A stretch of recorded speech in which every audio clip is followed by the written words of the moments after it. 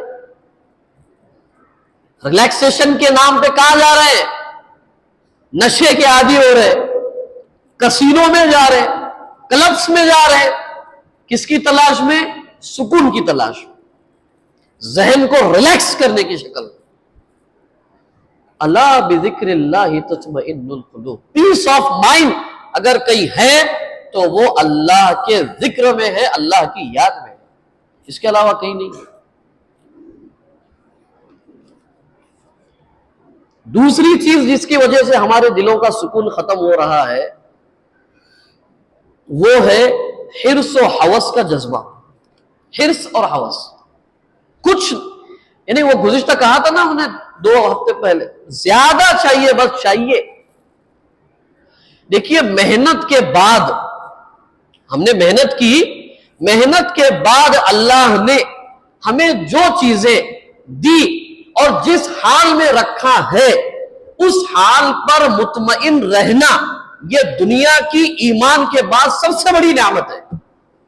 قناعت، جو ملا ہے اس پر خوش، اس پر صبر، اس پر اطمینان، یہ ہماری زندگیوں سے ختم ہوتا چلا جا رہا ہے۔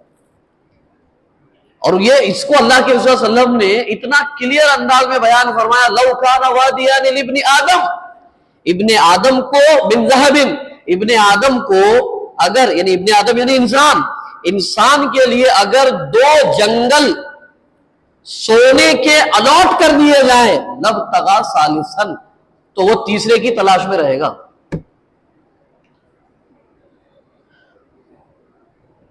وَلَا يَمْلَأُ جَوْفَ ابْنَ آدَمَ إِلَّا التُّرَابُ، اس کی حرص و ہوس کا پیٹ سوائے قبر کی مٹی کے کوئی چیز نہیں بھر سکتی۔ آپ دیکھیے، یعنی بس چاہیے اور چاہیے اور چاہیے، یہ اور چاہیے کا جو جذبہ ہے نا، اس نے ہمارے زندگی کے سکون کو برباد کر دیا ہے۔ جو ملا اس پر خوش رہے۔ صحیح بخاری کی روایت ہے، اللہ کے نبی صلی اللہ علیہ وسلم نے فرمایا، دنیا کے سلسلے میں، دنیاوی معاملات، چیزوں کے اسباب کے سلسلے میں ہمیشہ اپنے سے نیچے کو دیکھو، اپنے سے نیچے کو دیکھو، تمہیں تمہاری ملی ہوئی نعمت کی شکر گزاری اور اس پر قناعت کا جذبہ پیدا ہوگا، اس کی توفیق ملے گی۔ کسی کا پکا مکان ہے تو وہ کچے مکان والے کو دیکھے۔ ہمارا مسئلہ ایسا ہے، 1 فلور والا 7 فلور والے کو دیکھ رہا ہے، بولے ابھی وہاں تک جانا ہے، چلو اس کے لیے حرام حلال کی تمیز کیے بغیر کمانا، دھوکہ دیے بغیر کمانا، نماز چھوڑ کر کمانا، روزے کو چھوڑ کر کمانا، بہنوں کے حقوق کو مار کر کے کمانا۔ کیوں؟ 7 فلور کرنا ہے، مرسیڈیز لینی ہے، آئی فون لینا ہے، زیادہ کی تلاش، زیادہ کی تلاش، حقوق اللہ سے بھی غافل، حقوق العباد سے بھی غافل، اللہ کے حقوق سے بھی غافل، بندوں کے حقوق سے بھی غافل۔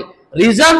زیادہ چاہیے، مجھے زیادہ چاہیے، حرص و ہوس۔ یہ دوسری چیز ہے جس نے ہمارے زندگیوں کے سکون کو برباد کر دیا ہے۔ تیسری چیز، حسد کا جذبہ۔ ہر 4 مسلمان میں 1 آدمی حاسد ہے آج، ہر 4 آدمی۔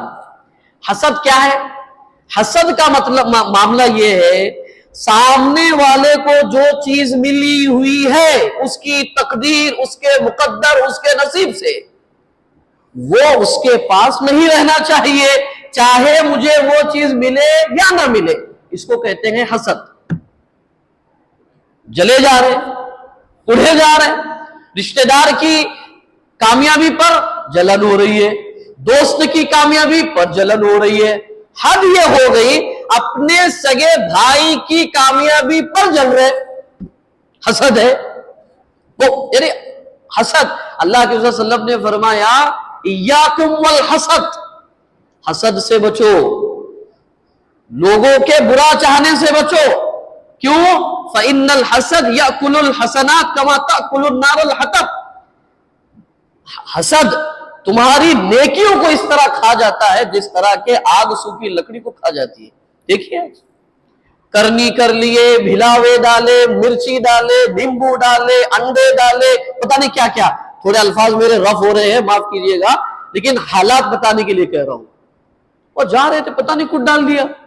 نیا گھر لے لیا، بولے وہاں پہ کچھ لگا ہوا تھا. ارے کیا ضرورت ہے بھائی، جس کو مل رہا ہے اس کے تقدیر سے مل رہا ہے. اسی لیے یہ حسد نفس کا اتنا بڑا گناہ ہے، حسد نفس کا اتنا بڑا عذاب ہے. اللہ کے رسول صلی اللہ علیہ وسلم نے کثرت کے ساتھ اس سے بچنے کی دعا کی ہے. کیا؟ یا حی یا قیوم برحمتک استغیث، اے ہمیشہ زندہ و قائم رہنے والے میری مدد فرما. کیا؟ وَلَا تَكِلْنِي إِلَىٰ نَفْسِي طَرْفَةَ عَيْنٍ، پلک جھپکنے کے برابر بھی مجھے میرے نفس کے حوالے نہ فرما. میں نفس کے حوالے ہو گیا تو حسد کی آگ میں جل جاؤں گا، حرص و ہوس کی آگ میں جل جاؤں گا، اللہ سے غفلت کی حالت میں جل جاؤں گا، اور پتہ نہیں کیا کیا چیزیں. مجھے پلک جھپکنے کے برابر بھی میرے نفس کے حوالے نہ فرما، مجھے ہر وقت اپنی حفظ و امان میں رکھ. یہ اللہ کی رسول صلی اللہ علیہ وسلم دعا کر رہے ہیں. حسد یہ موجودہ دور کا مسلمانوں کے خلاف سب سے خطرناک ہتھیار ہے حسد. کوئی ضرورت نہیں ہے باہر کے دشمن کی، ہمارے لیے کوئی دشمن نہیں، کوئی ضرورت نہیں ہم کو باہر کے لوگوں کو آ کر کے ہمارے خلاف پروپیگنڈا کر کے ہم کو ختم کرنے کی. ہم خود اپنے آپ کو ختم کر رہے ہیں. ایک پڑوسی دوسرے پڑوسی کو دیکھنے کے لیے تیار نہیں ہے، ایک بھائی دوسرے بھائی کو کامیاب دیکھنے کے لیے تیار نہیں ہے، ایک دکاندار دوسرے دکاندار کو کامیاب دیکھنے کے لیے تیار نہیں ہے، ایک فیکٹری والا دوسری فیکٹری والے کو کامیاب دیکھنے کے لیے تیار نہیں ہے. تعجب کی بات یہ ہے، لاکھوں روپے خرچ کر کے اپنے بھائی کی دکان کو برباد کرنے کا حرام عمل جادو کے ذریعے سے کیا جا رہا ہے. اس شہر کے ویسے افراد کو ہم جانتے ہیں. کیا ہے؟ تو ہم اپنے ہاتھ سے اپنی قبر کھود رہے. اور حاسد جو ہوتا ہے نا، حسد کرنے والا، وہ سامنے والے کو نقصان پہنچانے سے پہلے خود اپنی آخرت اور اپنی دنیا برباد کر دیتا ہے. حسد ایک ایسا گناہ ہے، 2400 گھنٹے وہ حسد کرنے والا اس حسد کی آگ اور عذاب میں خود جل رہا ہوتا ہے. بچنا چاہیے. کیا کرنا چاہیے؟ حسد، اچھا یہ ایک بات سمجھنے کی ہے، حسد کسی انسان کے اندر نہیں ہے ایسا نہیں. ہر انسان کے اندر حسد کا مادہ موجود ہے پیدائشی طور پہ. کرنا کیا ہے اس کو؟ شریف انسان وہ ہے جو اپنے حسد کے جذبے کو دبائے رکھے. مجھے کہنے دیجئے، سلف کا قول ہے، کمینہ انسان وہ ہے جو اپنے حسد کے جذبے کو لوگوں کے سامنے ظاہر کرے، یا اس حسد کے جذبے کی تسکین کے لیے غیر شرعی اور حرام کام کرے. یہ آدمی کے کمینہ ہونے کی نشانی ہے اور اس کے بے چین اور بے سکون ہونے کا سبب اور ذریعہ ہے. جس کے اوپر حسد کر رہا ہے اس کا گناہ ہوگا، کم ہوگا، اس کو تکلیف ہوگی نہیں ہوگی، بات کی بات ہے. بہرحال یہ تو اللہ کی نظر میں گر گیا، یہ تو آدمی اللہ کی نظر سے اتر گیا، اور یہ آدمی ہمیشہ کے لیے اس حسد کی آگ میں جلنے کے لیے اپنے آپ کو اس نے تیار کر لیا. چوتھی اور پانچویں چیز کہہ کے بات ختم کر رہا ہوں، جو ہمارے گھروں، ہمارے معاشرے اور سماج کے نقصان کو، سکون کو برباد کر رہے ہیں. نمبر 1، ہمارے گھریلو جھگڑے. گھریلو جھگڑے، مجھے بتائیے، پہلا جھگڑا ہوا حابل اور قابل، دو بھائی. اس کا مطلب کیا ہے؟ اس کا انڈیکیشن یہ ہے کہ ہر دو لوگوں میں اختلافات ہوں گے ڈیفینیٹلی. کرنا کیا ہے؟ صبر، برداشت اور درگزر کے مادے کے ساتھ زندگی گزارنا، یہ سکون والی زندگی کے لیے ضروری ہے. بیوی سے کچھ معاملہ ہو گیا تو درگزر کر، خاموش رہے. شوہر سے ہو گیا، بیوی خاموش رہے. نہیں، مجھے کیوں بولا، مجھے کیوں کہا. بیٹے کو باپ نے کہا، کچھ بات کہہ دی، آپ کون بولنے والے ہیں مجھے؟ بیٹا کہہ رہے ہیں.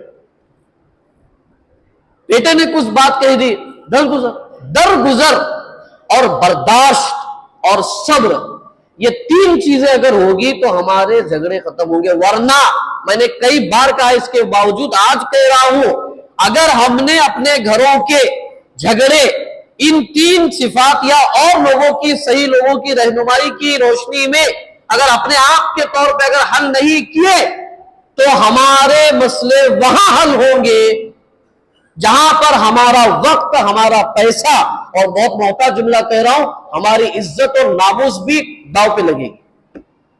وقت ہے ہمارے لیے. گھر کے بڑے لوگ صبر کا مادہ رکھے اپنے اندر, تحمل رکھے, عفو درگزر سے کام لے, گھر کو گھر کا بڑا ہی ہینڈل کرے, اس سے باہر وہ معاملہ نہیں جانا چاہیے. کئی واقعات اس کے سلسلے میں رکھے جا سکتے ہیں, لیکن یہ وقت ساتھ نہیں دیتا ہے. حضرت عائشہ کا واقعہ بتایا تھا میں نے آپ کو, آپس میں انبن ہو گئی. کس کے اندر؟ حضرت عائشہ اور حضرت اللہ کے نبی صلی اللہ علیہ وسلم کے درمیان. ابو بکر رضی اللہ عنہ کو بلایا, اللہ کے نبی صلی اللہ علیہ وسلم کے پاس آ کے حضرت ابو بکر کہہ رہے ہیں, اللہ کے نبی کیا بات ہے؟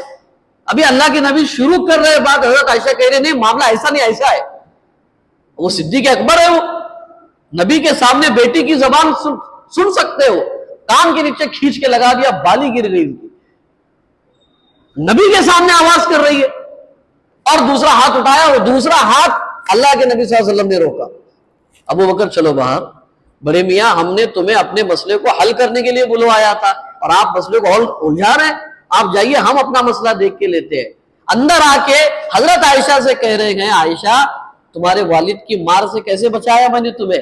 یہ ہے, یہ نہیں ہے, نکل جا یہاں سے, بلا کرے باپ کو. یہ شولہپور کی زبان, بٹا جماعت. اور بھائی تو کون ہے؟ اب بہرحال اجازت نہیں دے رہی اگلی بات کے لیے جملہ. اور آخری چیز, راتوں کا جاگنا. یہ وہ چیز ہے جس نے ہمارے سکون کو برباد کیا ہے. 2-2 ڈھائی بجے چک جائے رات جاگ رہے. اور عجیب تعجب کی بات ہے, بھائی کوئی جاب نہیں, کچھ نہیں ہے, کیا ہے؟ تو بولے نہیں, رات میں سوتے ہیں, دن میں کام کرتے. بھائی اللہ تعالیٰ نے بتایا وَجَعَلْنَا اللَّيْلَ لِبَاسًا, ہم نے رات کو آرام اور نیند کے لیے بنایا ہے. جن کے جاب سے ہے وہ کوشش کرے اس کا بدل ڈھونڈے, اگر نہیں مل سکتے تو ٹھیک ہے, وہ ان کو بدرجہ مجبوری اجازت ہے. لیکن فون کے سامنے رات گزر رہی ہے, فون کے سامنے رات گزر رہی ہے, چیٹنگ میں رات گزر رہی ہے, بات چیت میں رات گزر رہی ہے, گپ سپ میں رات گزر رہی ہے. رات کو 12:30 بجے ایک ساتھ بیٹھے ہوئے ہیں, تو بہت ٹائم ہو گیا, چلو گھر پہ. ارے بولے اب بھی تو بیٹھے والے, ابھی آ رہے لوگ, ابھی بات چیت کرنے کا ہے, ابھی تو یہاں سے شروع ہونے والی ہے بات. 12:30 بجے, رات کے 12:30 بجے. یہ بندہ تہجد میں اٹھے گا, یہ بندہ فجر میں اٹھے گا, یہ بندہ صبح میں قرآن مجید کی تلاوت کرے گا. اچھا یہ تو اعمال تو ہوں گے نہیں ہوں گے الگ بات ہے, لیکن اس کا جسمانی اور روحانی سکون تو برباد ہو ہی گیا. اس لیے ضرورت اس بات کی ہے, اور ہم جتنا پیسفل رہیں گے اتنا ہم اپنے ماتحتوں کو پیسفل ہینڈل کر سکتے ہیں. ہم مینٹلی ڈسٹرب ہونے کی وجہ سے پورے گھر کو, پورے دکان کو, پورے معاشرے کو, پوری فیکٹری کو, سب کو ڈسٹرب کر کے رکھا ہوا ہے ہم نے. کیوں؟ ایک فرد مطمئن نہیں ہے. اور سکون حاصل کرنا ہے تو ان چیزوں سے اپنے آپ کو بچانا ہے. قرآن مجید کے اندر جو چیزیں سکون کے لیے بتائی گئی ہے اس پہ ہم کو عمل کرنا ضروری ہے. انشاءاللہ فرد سے لے کر معاشرے اور سماج تک سکون کا ماحول قائم ہوگا اگر ہم نے ان چیزوں کو سنجیدگی سے سوچا اور غور و فکر کرتے ہوئے عمل کے لیے کوشش کی. تو اللہ پاک آپ کو مجھے عمل کی توفیق عطا فرمائے انشاءاللہ.